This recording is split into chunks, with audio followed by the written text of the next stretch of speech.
Ryan's office revenge. The email hit my inbox at 4:17 p.m. on a Friday. Corporate cowards love that time slot, gives them a clean escape to their BMW while you're sitting there processing what just happened. Subject re. Annual compensation review final decision. I didn't open it right away. Let it sit there like a ticking bomb while I finished reviewing a compliance report for our biggest client. Took a sip of my coffee black, no sugar, same as I've been drinking since my Air Force days. Around me, the open floor plan of SteelGrid Financial Solutions buzzed with the usual Friday energy, sales bros celebrating deals they probably structured wrong. Marketing kids filming some social media nonsense about disrupting traditional banking.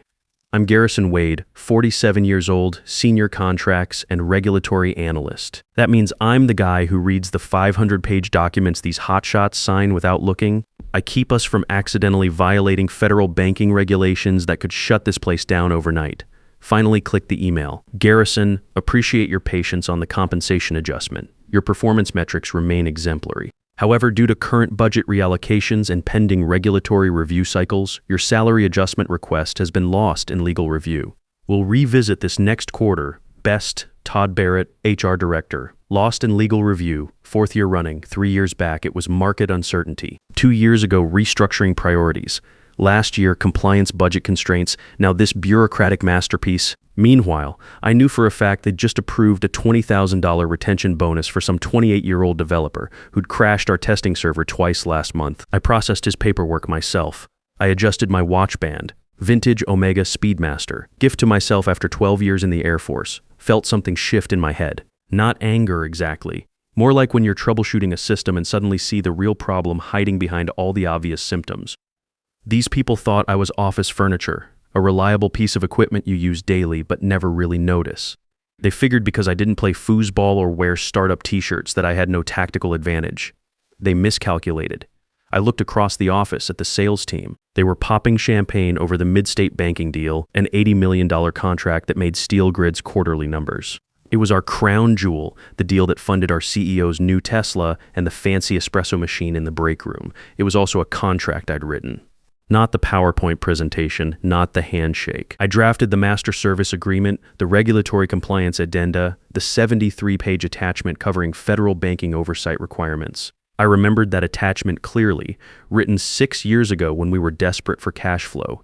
Mid-state wanted performance guarantees we couldn't afford up front, so I'd crafted a complex royalty trigger buried in Banking Clause 9D. It was elegant engineering, invisible to casual inspection, but deadly precise in its operational parameters. Standard Air Force doctrine. Prepare for contingencies your commanding officers can't imagine. I stood up, knees creaking slightly, too many years jumping out of transport planes. Walked past the foosball table where 2 account executives were arguing about some deal. Hey Garrison, one called out, smile man, it's Friday. I gave him the kind of smile a flight instructor gives a cadet who just bounced his landing. Have a good weekend, Jason. Made my way to the secure compliance room. Most documents were digital now, but original banking contracts with wet signatures stayed in the fireproof vault. I had the access codes naturally. I was the only one who ever used the system. The room hummed with white noise from the air filtration system, mechanical precision. No chaos, no startup energy, just properly functioning equipment. Spun the combination lock. 15 to 22-7. My old service number digits. Pulled out the thick navy binder labeled Mid-State Banking Consortium Executed Master Agreement. Heavy as a technical manual.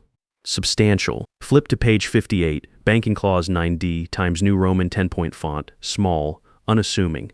Lethal as a pressure plate on an IED. In the event that licensed system achieves 99.97% uptime for 4 consecutive quarters while processing aggregate transaction volume exceeding 8.2 billion per quarter, licensor acknowledges that intellectual property rights for core algorithms shift to shared royalty structure entitling original IP architect to retroactive commission of 0.4% of gross contract value, unless waiver is executed by said architect.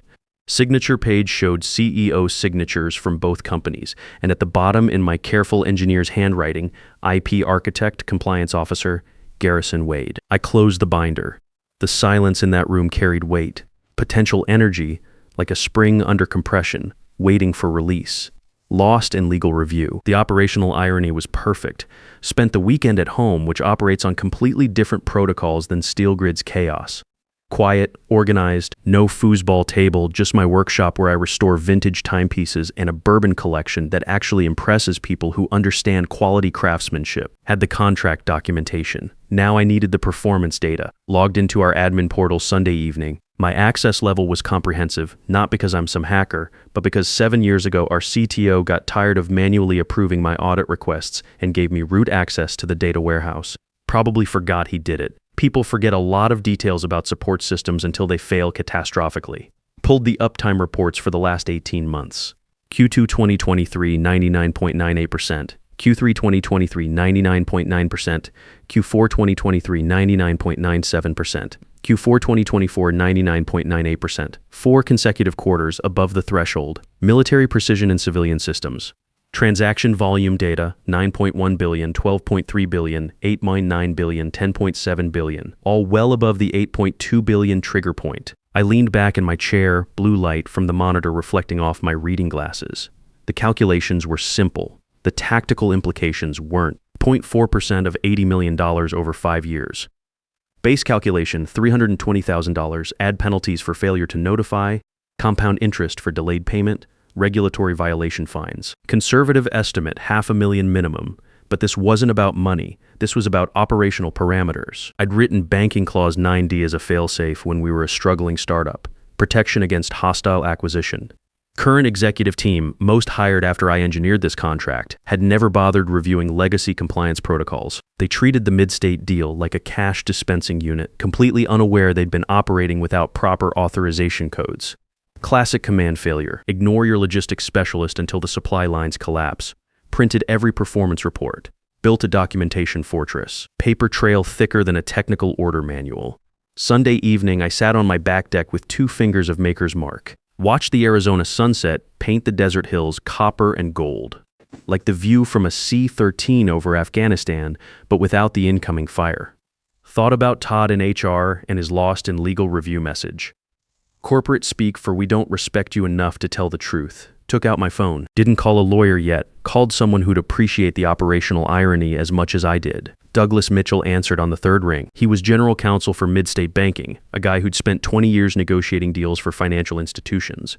Sharp operator. The kind of lawyer who actually read technical specifications instead of skimming executive summaries. Garrison. His voice carried that authority of someone who'd been in too many war rooms. Sunday evening. Either your systems are down or someone's about to have a very bad Monday. Neither. Doug, just conducting routine maintenance checks. Been reviewing our master agreement from 6 years back, specifically the performance metrics section. Long pause, could hear him shifting in his home office chair. Mechanical sounds of a professional adjusting position for serious business. Banking Clause 9D, he asked. He remembered. Course he did. Good lawyers catalog every pressure point in their agreements. Performance thresholds were exceeded 18 months ago, I said. No notification was sent regarding royalty activation. Another pause, longer this time. When you've been in enough briefing rooms, you learn to read silence. Garrison, they haven't processed the IP architect compensation, negative. In fact, just received denial for basic cost of living adjustment. Doug's laugh was dry as desert wind. That constitutes a compliance violation. Under federal banking oversight, if SteelGrid is operating our systems with unresolved IP compensation issues, they're technically in breach of licensing protocols, which compromises regulatory standing. I confirmed. Exactly. Garrison, I need to flag this immediately with our compliance team. We could be looking at examiner scrutiny if this isn't resolved. I swirled the bourbon, watching the amber liquid catch the last light. Thought you should have advance notice before I file anything formal. Monday morning, Brennan's Steakhouse on 5th. Noon sharp. Roger that. Doug hung up. My hands were steady. Training kicked in during crisis situations. Always had. Monday arrived with typical Arizona clarity. No clouds, no ambiguity, just hard desert light cutting through everything. The restaurant was old school establishment. Dark wood, serious business atmosphere. Place where handshake deals used to mean something before lawyers took over everything. Doug was already positioned at a corner table, martini untouched in front of him. He looked like Central Casting's idea of a bank counsel, silver hair, expensive suit, eyes that calculated risk percentages automatically. Didn't stand when I arrived, just nodded at the empty chair, like we were starting a mission briefing. Coffee, black, I told the waiter, who materialized from somewhere. Doug cut straight to tactical assessment, Had my team review the clause structure overnight. You're correct on all counts. It's ironclad. Also professionally crafted. Who authorized that language during negotiations? Previous CEO, he was desperate to close the deal. Told me to add whatever safeguards I considered necessary to protect IP valuation. He assumed it protected the company from mid-state. Didn't realize it protected the architect from the company. Doug tapped his fingers on the white tablecloth. Steady rhythm like a metronome counting down to detonation. Here's our tactical situation. Mid-state pays SteelGrid $16 million annually. We depend on your software for core banking operations. If SteelGrid is in breach of IP compensation protocols, that creates liability exposure for us. If you pursue legal action and obtain an injunction, you could theoretically freeze our access to licensed systems. Not my objective, Doug. I engineered the compliance framework, just want the contract terms honored, and you want them to understand that lost in legal review isn't an acceptable accounting methodology. I nodded, professional recognition of shared understanding. Doug pulled a folder from his briefcase. This isn't legal advice, but Midstate takes federal compliance seriously. If we discover a key vendor failing to satisfy banking oversight requirements, we're mandated to report it. That triggers examiner involvement. The folder contained a draft letter to SteelGrid CEO. Subject line, urgent, federal compliance review, IP compensation protocols. It demanded proof that Banking Clause 9D had been satisfied and cited the exact performance metrics I documented. If we transmit this, Doug said, there's no abort sequence. Banking examiners don't negotiate. Execute the mission, I said. We didn't shake hands, didn't need ceremony. Just two professionals who understood how systems operated under pressure. Tuesday morning, 9:03 a.m. I sat at my workstation reviewing routine compliance reports when I monitored the email hitting our executive server, high priority classification. Routed directly to CEO Braxton Cole, CFO Chad Morrison, and General Counsel Gary Hoffman, 9:18 a.m. Braxton forwarded it to Gary. Handle this. Probably routine compliance noise. Don't let it interfere with Q4 objectives. 9:34 a.m. Gary forwarded it to Chad. They're asking about royalty structures. Do we maintain any of those? Send standard financial disclosures. 9:51 a.m. The message landed in my inbox. From Gary, Midstate Compliance Inquiry. Garrison, they transmitted some formal request about Banking Clause 9D. Sounds like legacy contract terminology. Draft a standard we are in compliance response. Don't allocate too much time, need you focused on merger due diligence. I stared at my monitor. Had to adjust my watch band to maintain operational composure. They hadn't read it. Hadn't opened the attachment where Doug explicitly listed the performance milestones. They saw Banking Clause 9D, didn't recognize the terminology, and dumped it on the one person who knew exactly what ordinance they were handling. They were asking the demolitions expert to investigate why the explosive storage was making noise. Replied to Gary, I'll research the specific language requirements. Need to cross-reference with historical performance logs. Might take several days for complete analysis. Gary shot back instantly. Take whatever time necessary. The compliance letter demanded response within 72 hours.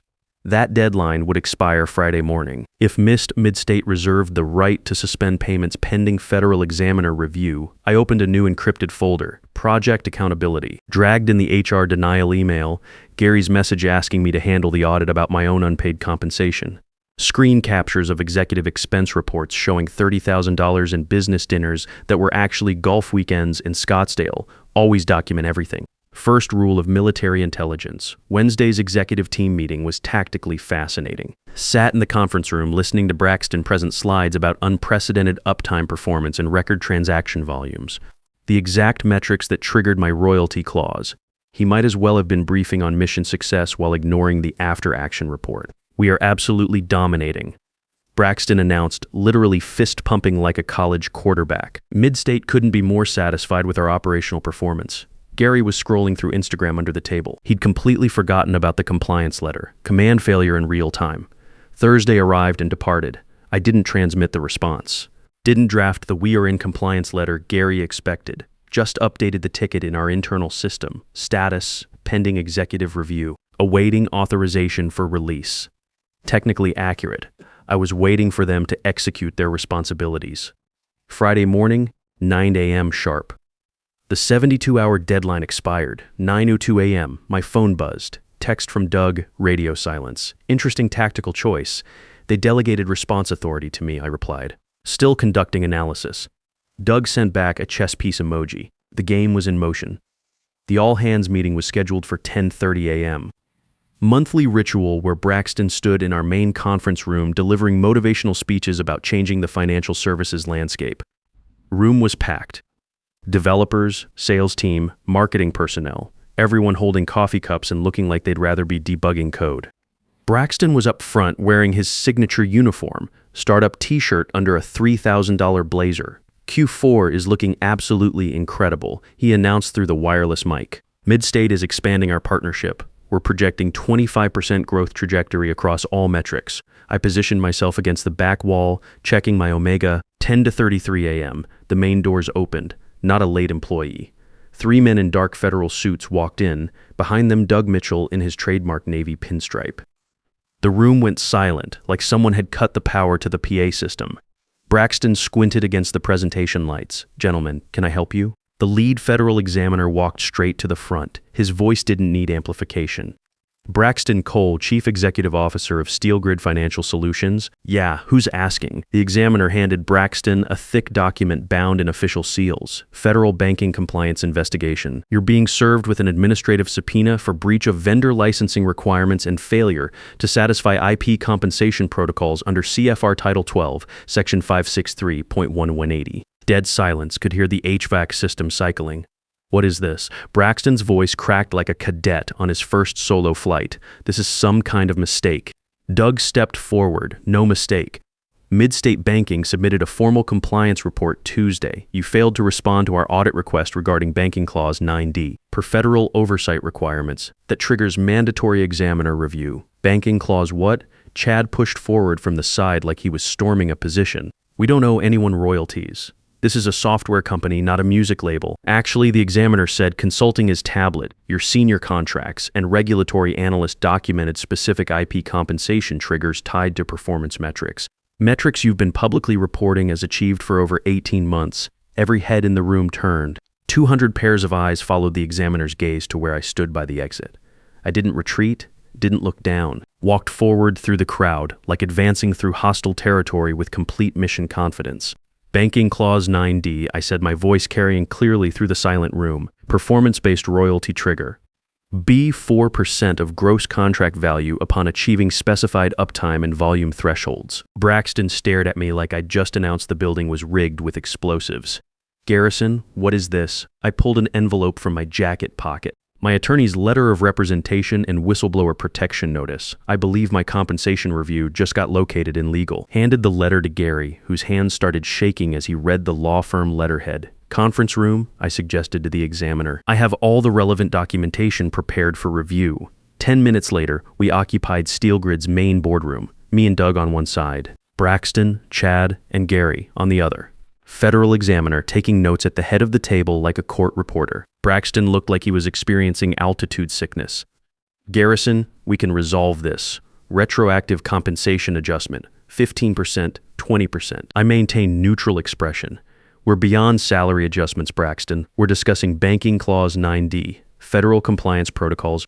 Do you understand the operational implications?" Chad's face was bright red. "This is sabotage. You deliberately concealed this from us." I transmitted Gary an email Tuesday explaining the compliance requirements. He instructed me to handle it. I handled it according to federal regulations.